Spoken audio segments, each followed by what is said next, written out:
Vamos a recibir el consejo en esta tarde en el libro de los Hechos, capítulo 3, libro de los Hechos, en el capítulo 3, verso 1. Dice la palabra del Señor, Hechos capítulo 3, verso 1. Pedro y Juan subían juntos a la hora novena, la hora de la oración. Y era traído un cojo de nacimiento, a quien ponían cada día a la puerta del templo que se llama La Hermosa, para que pidiese limosna de los que entraban al templo. Cuando vio a Pedro y a Juan que iban a entrar en el templo, les rogaba que le diesen limosna.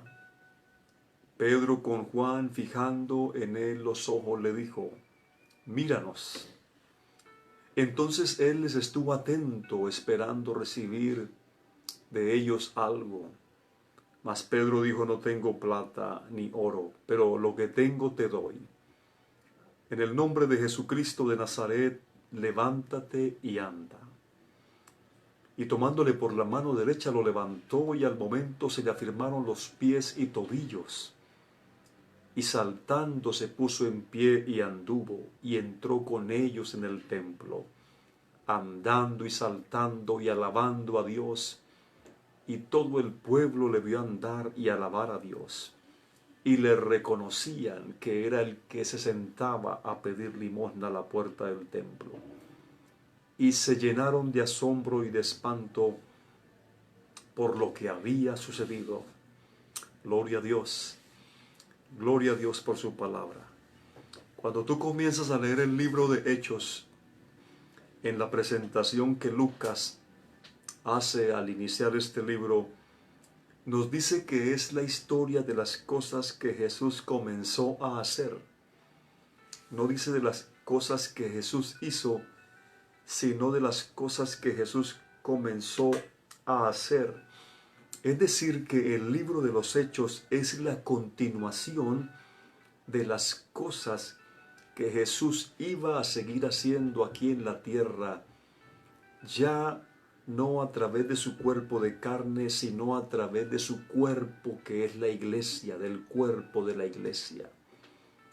La iglesia que inició su marcha victoriosa cuando los 120 reunidos en el aposento alto fueron investidos con el poder del Espíritu Santo. Ahora Cristo estaba en ellos, obrando a través de ellos. De esa manera inició la iglesia. Y ese día de Pentecostés, ustedes recordarán que Pedro predicó ese primer mensaje que produjo convicción de pecado en los oyentes. De los 3,000, de los cuales 3,000 recibieron la palabra y arrepentidos de sus pecados fueron bautizados en el nombre de Jesucristo. Esos hechos realizados por el Señor a través de su iglesia se iniciaron con Jesús mismo allí durante su ministerio, pero Él siguió haciendo estas cosas a través de su iglesia en el libro de los Hechos, pero Él las ha seguido haciendo a lo largo de la historia. Por eso ese libro se llama Hechos, pero esos hechos se siguen sucediendo y van a continuar manifestándose mientras la iglesia esté aquí. Es como si el libro de los Hechos no se haya o no se ha terminado de escribir, porque mientras la iglesia del Señor esté en la tierra, a través de ella se van a seguir manifestando las cosas que Jesús comenzó a hacer y que todavía sigue haciendo. Porque Él es el mismo, Él sigue haciendo obras maravillosas. Entonces podemos decir, la historia no ha terminado, la historia se sigue escribiendo. Y si tú eres parte de la iglesia, eres parte del cuerpo de Cristo, entonces vas a seguir experimentando el poder del Cristo resucitado. Y ahí se iba desarrollando la iglesia en Jerusalén. No tienen un lugar donde reunirse. Tú debes saber que la iglesia, cuando comenzó en el libro de Hechos, no tenía un lugar cerrado donde reunirnos. Nosotros anhelamos los lugares de reunión, extrañamos esos lugares y queremos volver a esos lugares, pero la iglesia durante los primeros 300 años no tuvo un recinto donde reunirse. Allí en Jerusalén, cuando comenzó la iglesia, eran más de 3.000 creyentes y no tenían un lugar cerrado donde se reunían. Cuando ellos podían reunirse, lo hacían a la entrada del templo de Jerusalén. Ese templo de Jerusalén no era un templo de la Iglesia Pentecostal Unida de Colombia. El templo en Jerusalén no era un lugar que habían construido los hermanos de ese tiempo para congregarse, no. El templo de Jerusalén era un lugar de culto para la religión judía, para los judíos y para todos aquellos que se identificaran con esa religión. Por ahí cerca del templo había un lugar, ahí adjunto al templo, un lugar que se llamaba el Pórtico de Salomón, que era una especie de patio grande con un techo. Entonces ese era el lugar más indicado para reunirse los miles de creyentes, y ahí se reunían, no dentro del templo porque no dejaban entrar los cristianos allá, sino a las afueras, en el Pórtico de Salomón. Allí se reunían a proclamar a Jesucristo como Señor. Un día de tantos, Pedro y Juan iban a ese lugar como a las 3 de la tarde. Los judíos acostumbraban a tener esos tiempos de oración, y por ahí a la entrada siempre colocaban a un mendigo, un hombre, un cojo de nacimiento, para que pidiera limosna de la gente que iba y venía. Y cuando los dos apóstoles van entrando, este hombre les rogaba que le dieran alguna limosna. Pedro y Juan ese día iban sin una moneda. Pedro le dijo: míranos. El mendigo se quedó mirándolos como diciendo: aquí se me arregló el día con esta limosna que me van a dar estos caballeros. Pero no, resulta que Pedro y Juan no tenían una limosna para darle. No tenían ningún dinero, ni plata, ni oro. Pero dice: te vamos a dar algo que tenemos. No tenían plata, oro, posesiones materiales. Y aunque las hubiesen tenido, lo más importante que ellos tenían y que tiene un hombre, una mujer de Dios, el nombre de Jesucristo. Te vamos a dar algo que tenemos. En el nombre de Jesucristo, levántate y anda. Y que lo va tomando de la mano y lo ayuda a levantarse. Y de repente a ese hombre, que sus pies nunca los había utilizado y sus tobillos estaban secos, se le afirmaron y comenzó a saltar. No comenzó a dar pasito lento, no, sino que comenzó a dar saltos y brincos y entró en el templo alabando a Dios.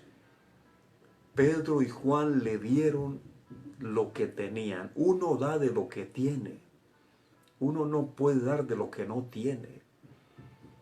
Ellos habían recibido de parte de Dios, habían recibido el nombre de Jesucristo. Y ahora podían darlo.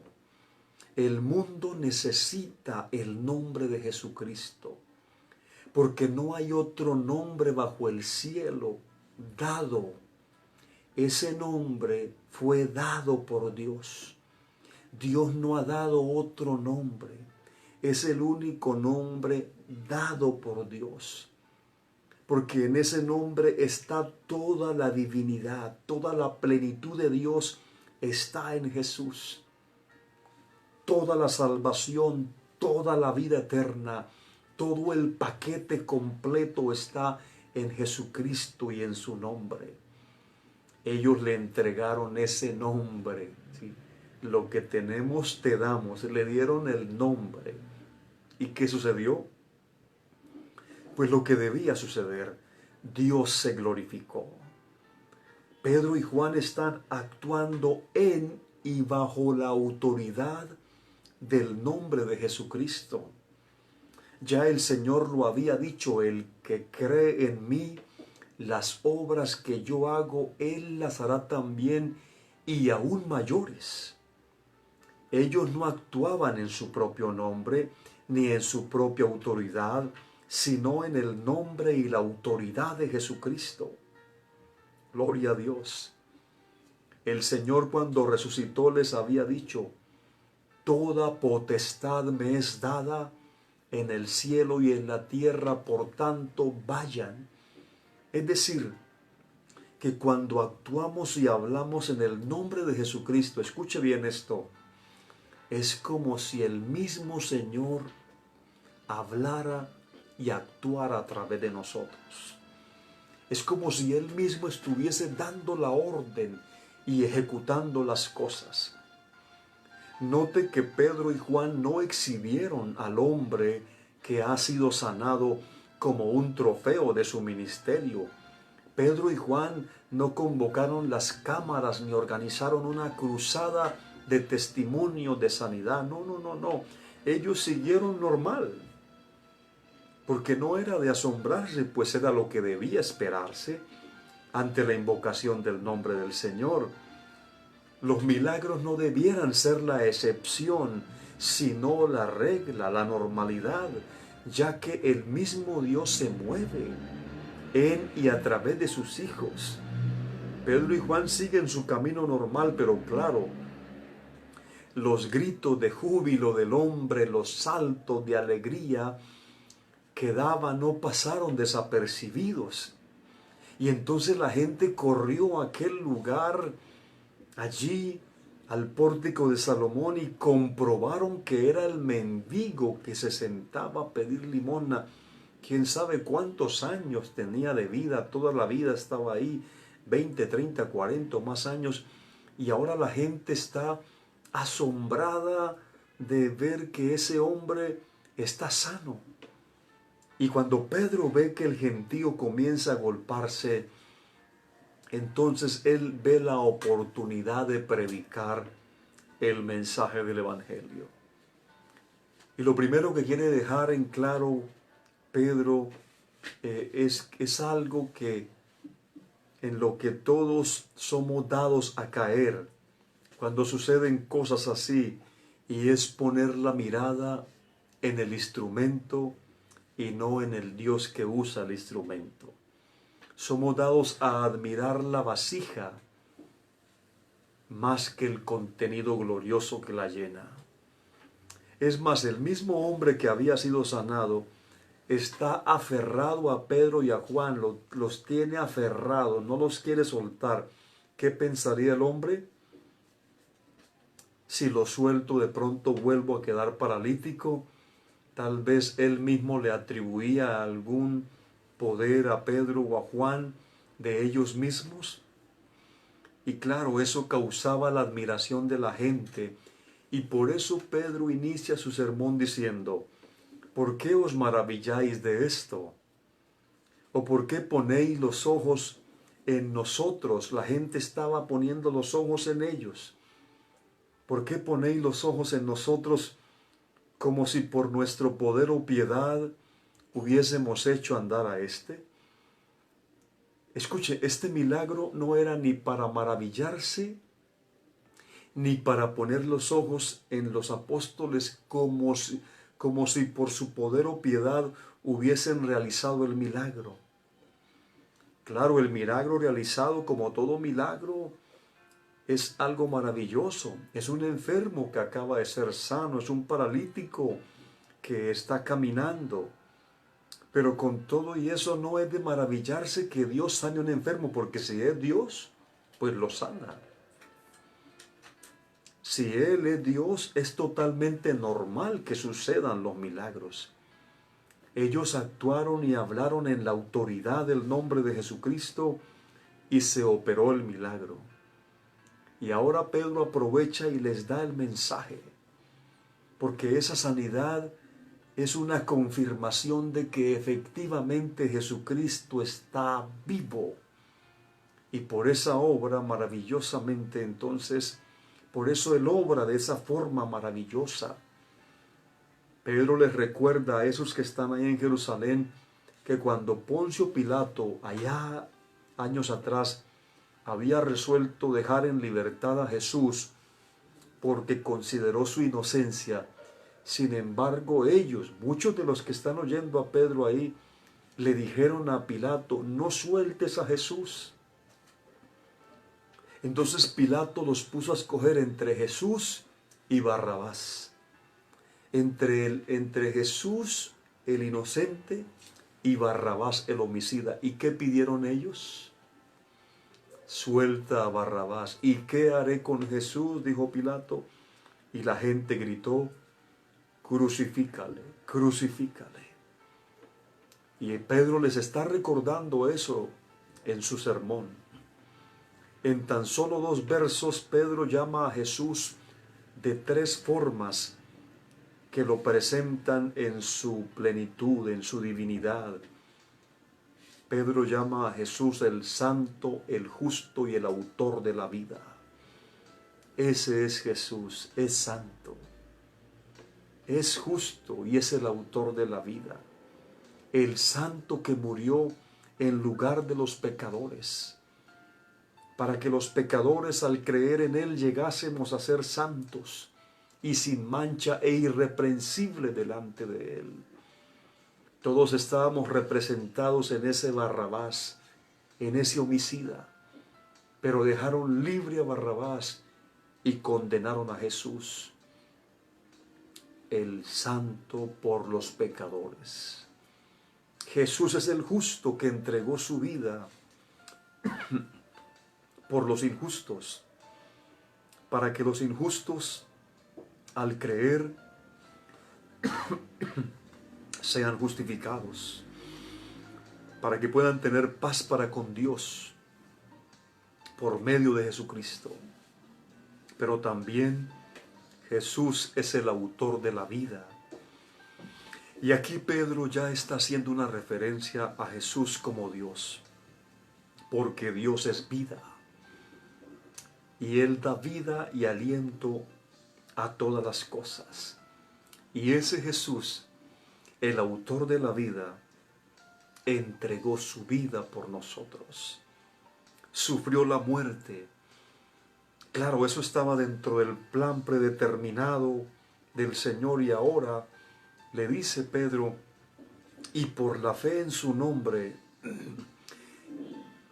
a este que vosotros veis y conocéis, al paralítico, le ha confirmado su nombre, y la fe que es por él ha dado a este completa sanidad en presencia de todos vosotros.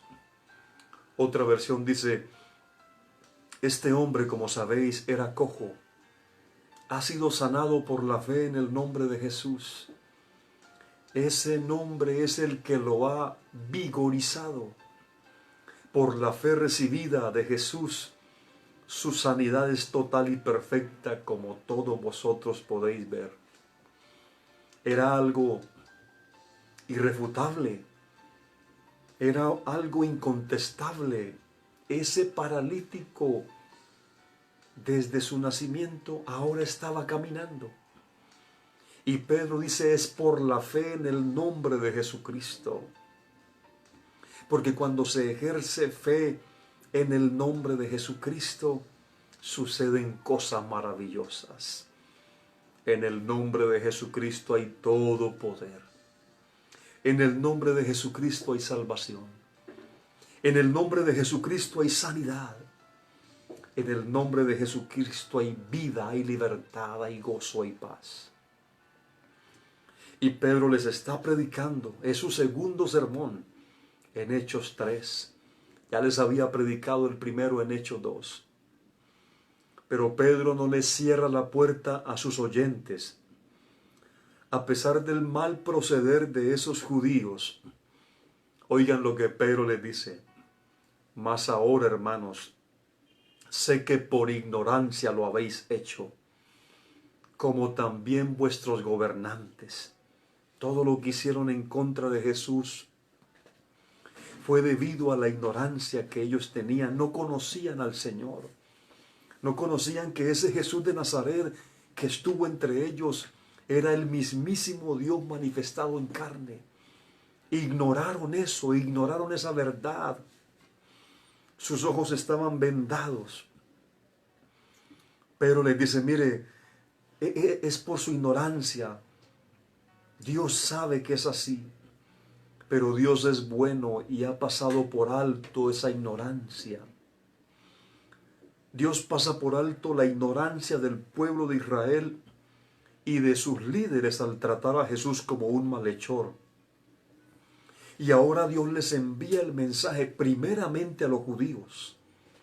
Primeramente se lo envía a ellos porque allí está en Jerusalén, la capital del judaísmo, la capital de la creencia en la ley mosaica, y les envía ese mensaje primeramente a ellos, aunque ellos lo habían rechazado.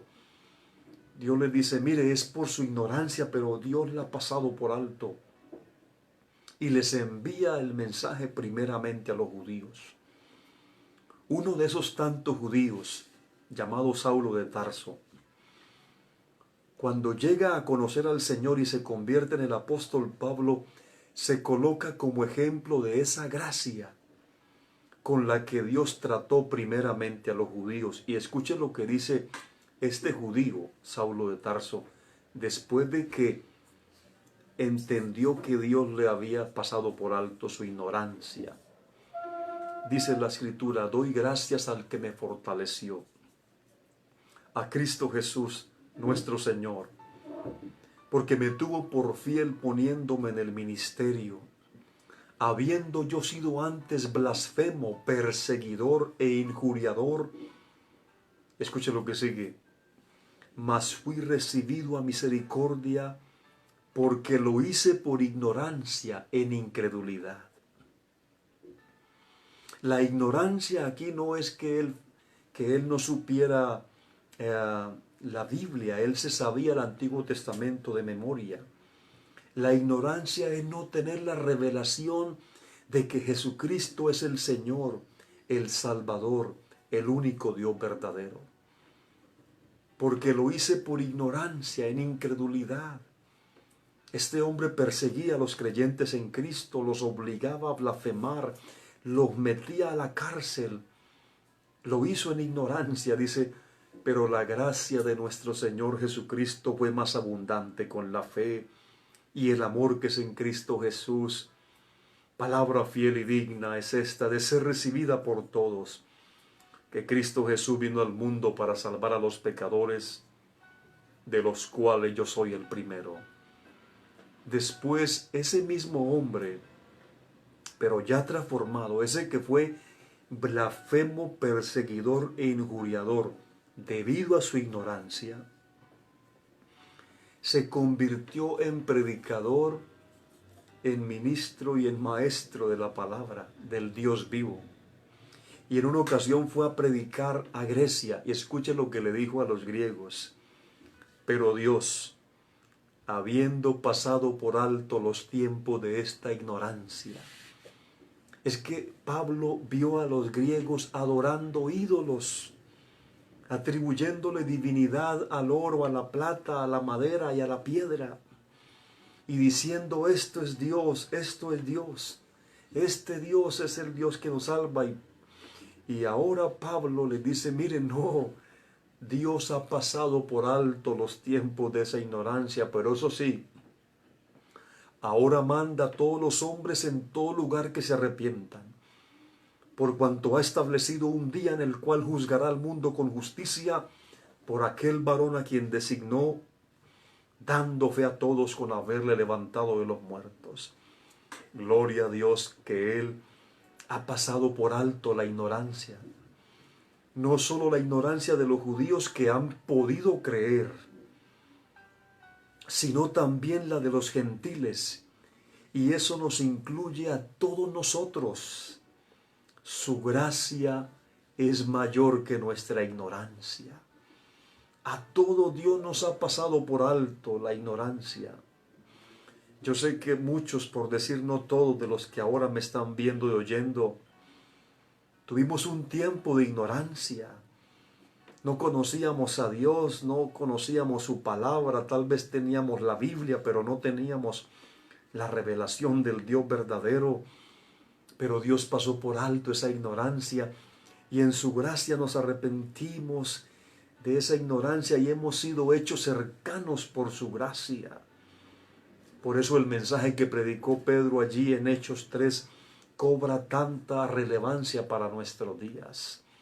Así que arrepentíos y convertíos para que sean borrados vuestros pecados, para que vengan de la presencia del Señor tiempos de refrigerio. Pedro les dice, es verdad, ustedes condenaron al justo, ustedes pidieron que fuera crucificado, pero ahora Dios pasa por alto esa ignorancia. Ahora deben arrepentirse y convertirse, es decir, deben volverse a Dios en una transformación total.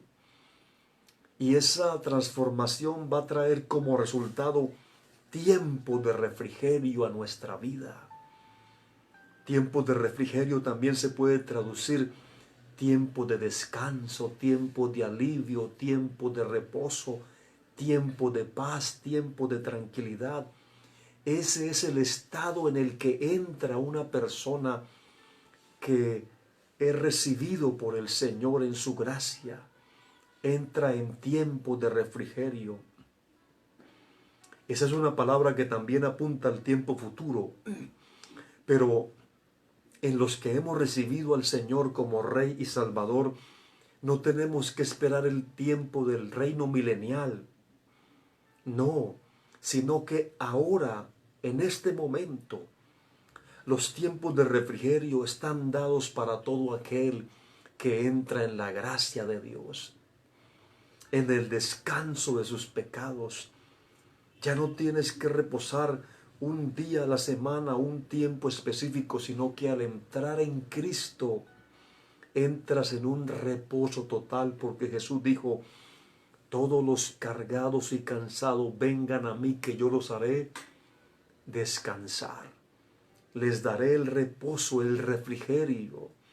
Porque cuando uno está lejos de Dios, está con una carga llamada pecado.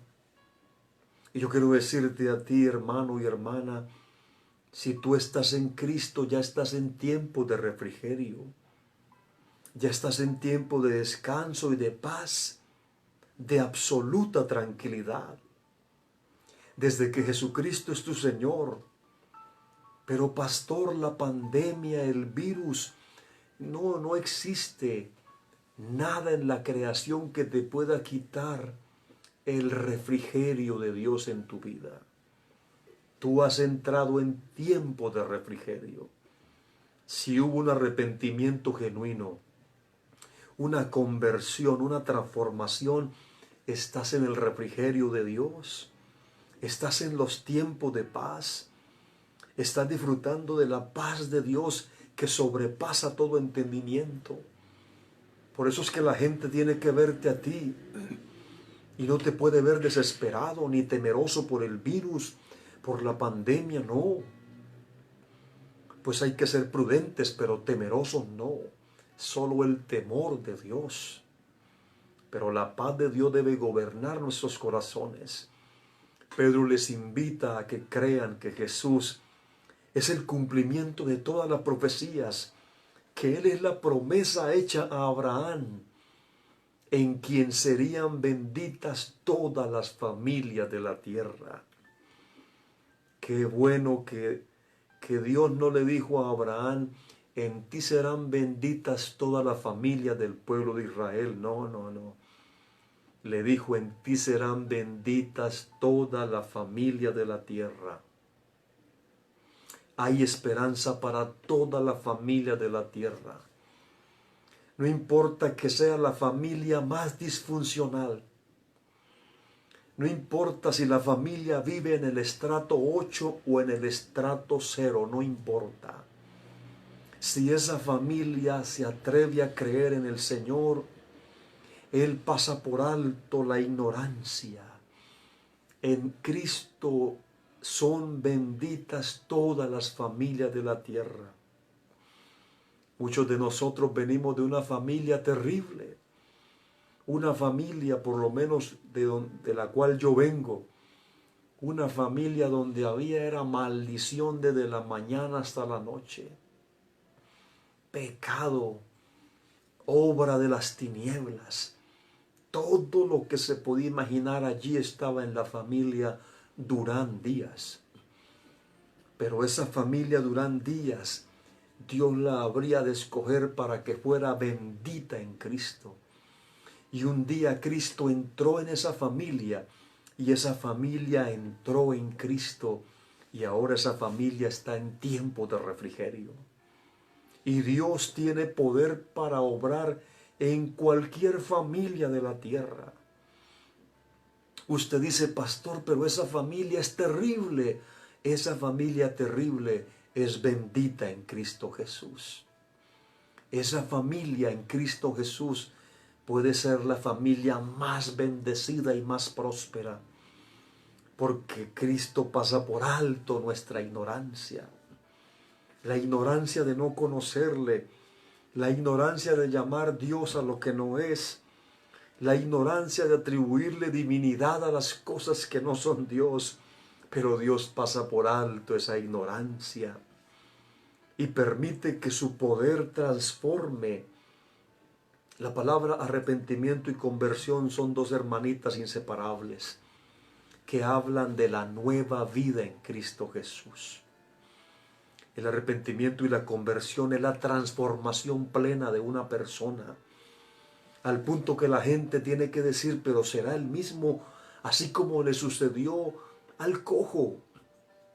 La gente tuvo que acercarse asombrada y mirar y decir, pero era este, el que se sentaba a la puerta a pedir limosna, el que siempre tenía una cara de miseria, el que siempre ponía la mano para recibir migajas, ahora está saltando y brincando de gozo.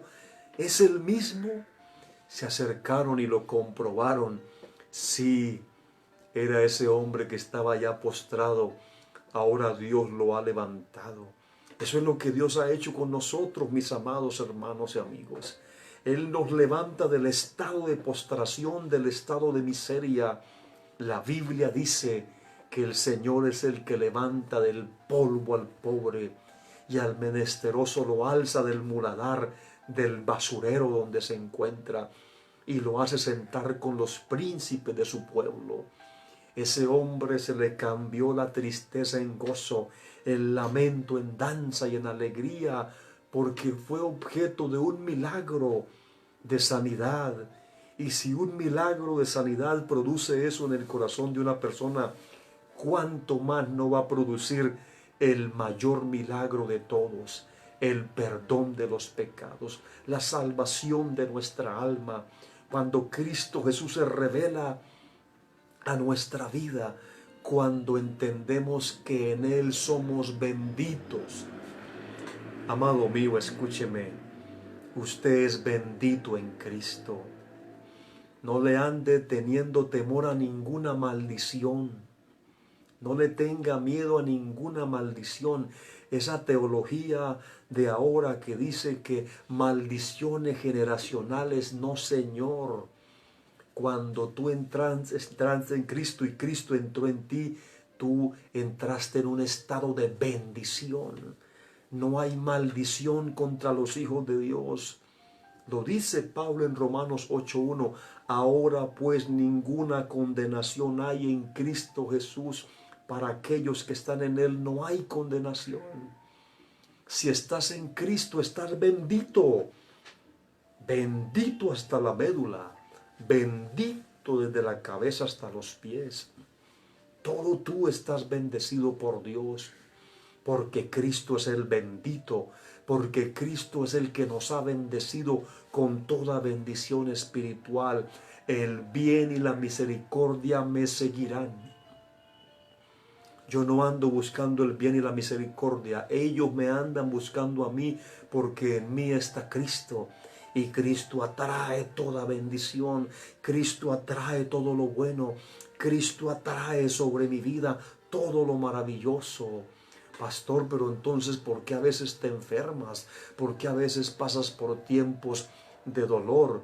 Mi amor, Dios no nos dijo que no pasaríamos, pero nos dijo que cuando pases por el valle de lágrimas, lo convertirás en fuente de gozo. No es la enfermedad, no es la escasez. Esas son cosas que son necesarias a veces para probar nuestra fe, para refinar nuestro carácter. Pero el bendito está en tu vida. El bendito, el Cristo, está en tu vida. En Él, dice Pedro. No ha terminado de predicar Pedro porque el sermón está ahí todavía latente. Termina el capítulo 3 y Pedro les está predicando. Después veremos qué sigue, pero en este punto les tendré que decir, en Cristo tú estás bendecido. En Cristo ya estás bendecido. Bendito sea nuestro Dios y Padre, que nos bendijo con toda bendición espiritual en los lugares celestiales en Cristo. Cristo, yo te amo. Puedes decirle, Cristo, yo te amo. Porque ya estás bendecido, ya estás bendecida. Pero pastor, me duele el estómago, pero estás bendecida, mi amor. Pero pastor, me duele el hígado, tengo fiebre. Pero estás bendecido con toda bendición espiritual. Pastor, pero es que cerca de mí se posó a vivir una hechicera. ¿Qué hechicera ni qué hechicera? Ve y háblale de Cristo a la hechicera. Porque el Cristo que tú tienes es más poderoso que cualquiera. Es el soberano Dios. Pedro les está diciendo, en Cristo se cumplieron todas las bendiciones, todas las promesas. Estamos bendecidos. Mi familia está bendecida. Tu familia está bendecida. Tu vida está bendecida. Tu salud está bendecida. Tu economía está bendecida. No hay demonio que pueda quitarte tu bendición. No tienes que pelear tu bendición porque ya la tienes. Cristo la obtuvo en la cruz del Calvario. Él es mi mayor bendición. Te alabo, Padre, Señor del cielo y de la tierra, porque has escondido estas cosas de los sabios y entendidos y las has revelado a gente sencilla como nosotros. Gracias por permitirme entrar en ese estado de bendición y de victoria. No importan las circunstancias externas, espiritualmente estamos bendecidos, prósperos en lugares celestiales con Cristo. Aleluya, aleluya. A Dios sea la gloria. A Dios sea la gloria.